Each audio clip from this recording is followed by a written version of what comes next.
Bonjour everyone, this is a quick video on hand sewing neckband.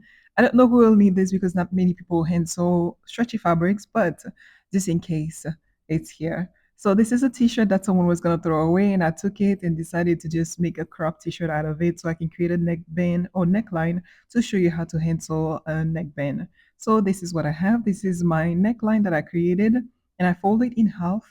Now I'm going to measure the half that I folded it in and once I take that measurement, then I double it because I'm just measuring on the half of it. Once I got my full neckline curve circumference, I am going to remove 20% out of it so I can get my neckband measurement. And 100 divided by 20 is 5. So I divided my neckline curve by 5 to remove that 20%, to get that 20% and remove it from the total circumference. And so that's my neckband. Therefore, my neckband is 80% of my neckline curve. So I did have to use a different fabric because that's what I could get that had enough for me to cut my neckband out of. But it ended up working out fine because of the white background that I have. So I used a back stitch to sew that up and close it, and then I fold it. So my seam now becomes one of my points. I fold it in half to mark my halfway point now, and then I'm going to fold it again to mark my quarter point. So I did that for the neckband and also for the neck curve, my neckline on my shirt. I did so I marked the halfway points and the quarter points as well. This may not be necessary for some, but for me, it helps to mark the quarter points. It just helps when hand sewing to get any help that you can to keep your fabric together because we don't have a working foot that we're using. But I do have a tip for that I shared in my previous video, but I will share it again once I get to the point where that would be helpful to use specifically the tip. So here I'm attaching my neckband to my neck curve. I'm using my seam, my back seam for my neckband and attaching it to my back notch and then my halfway point together from my neckband to my top and also the quarter points I attach them together, and then it's just about adjusting and fitting the neck curve into the neckband because my neckband is smaller of course than my neck curve, and so you just stretch it to it and pin pin pin. I do apologize for the bad angles. This could have been better, but I will do better next time. Anyways, if you need more tip on hand sewing stretchy fabrics, I do have a whole playlist that I will link for you to check out, but also my previous project as well should have some good tips for you to hand sew stretchy fabrics. I think it's pretty cool to be able to do so and be able to hand sew whatever you want. But with fast fashion, most of the garments are stretchy fabric, so I don't know if it's worth it for you to hand sew it, but people are creative. They may want to do their own thing. So you have the resources to do whatever you want. So after pinning everything, I am ready to hand sew my neckband to my neck curve. So I'm doing the zigzag stitch and I'm using the easiest one of the bunch that I showed you. I will link it to this video so you can check it out if you have not yet seen that video on hand sewing zigzag stitches. And this stitch is quicker, but it is still very stable, very solid. I did wash this and put it in the dryer, so you will see how that came out at the end of the video. But it is still a strong stitch. It is a solid stitch, but there are three different ways you can do zigzag stitches for hand sewing garments. And I know sometimes zigzag stitches are used for embroidery, but these are for garment making and they are pretty strong. Some of it time consuming, but this one is fast. So yeah, I mean faster than the other ones. But hand sewing generally takes time.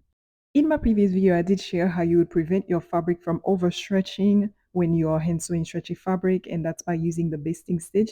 This is, you would do that actually after pinning your fabric, you would base stitch it so that you can keep your neckline from overstretching if your fabric stretches a lot. So this is after doing everything, after hand sewing with the zigzag stitch, connecting my neckband to my neck curve. This is what it's looking like. This is the flip side. That's what things are looking like. It is strong, it is solid, it is a pretty sturdy stitch. And all the pin marks on my fabric are iron off from an iron off pin that I have. So once you iron it, it's all gone. But here I'm showing you what the stitch looks like on the right side. This is why I don't like zigzag stitches because you can kind of see these stitches showing up, whether it's done on a sewing machine or by hand. You can kind of still see some of the thread on the other side. So, but it's not that bad to me that it would be a deal breaker from using zigzag stitches. So it's fine with me. This is after ironing. Everything is laying flat. it's looking fine for me. And then I realized that this fabric frays a lot for the neckband. And so I decided, because I didn't have enough seam allowance, I couldn't just fold it under. I had to actually cut out some fabric strips to create bias tape and do some sort of bias binding. So that's what I ended up doing for the neckline. I pin my bias tape and then use the zigzag stitch again, same one, and then I fold it and then I use the zigzag stitch to finish that. For the front curve, I did it differently than the back. For the back, I actually used the stretch stitch to do so and get some sort of a straight line in the back, but that did not work out the way I wanted it exactly. But for the front, it's just a zigzag stitch. I wanted to show you how the fabric is still flexible, even though when you sew over something so much, you kind of lose some of the flexibility, but not by much. It still stretches, and yeah, that works fine. This is for the back because I did it different. For the binding, I did it different than I did for the front. I did use the stretch stitch to finish that for the back curve of my neck. This is after it's done. This is what the back is looking like. I have not yet mastered a straight stitch on the flip side when I'm doing this stitch. So this is what we have. That's what it's looking like. But this is a t-shirt I'm just wearing home, so it's fine with me.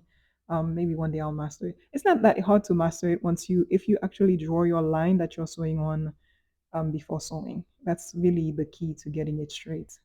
But this is what everything looks like. Actually, that design line on the front of my shirt, I am going to actually finish that up. But this is after washing my shirt. You can see the sign of shrinkage, but it's not that much. To me, it looks fine. The best that I could get it at for the situation that it was. Um, yeah, this is my neckband attached to my neckline. I wanted to show you the zigzag stitch that I use for adding the sleeve onto my body spot. It's the same zigzag stitch. I use the half back stitch to do so. This is my finished neckband, and everything is comfortable. It is fine. It works. This is how you add a neckband to your garment. And this is all for this video. Thank you so much for watching, and until next time, bye.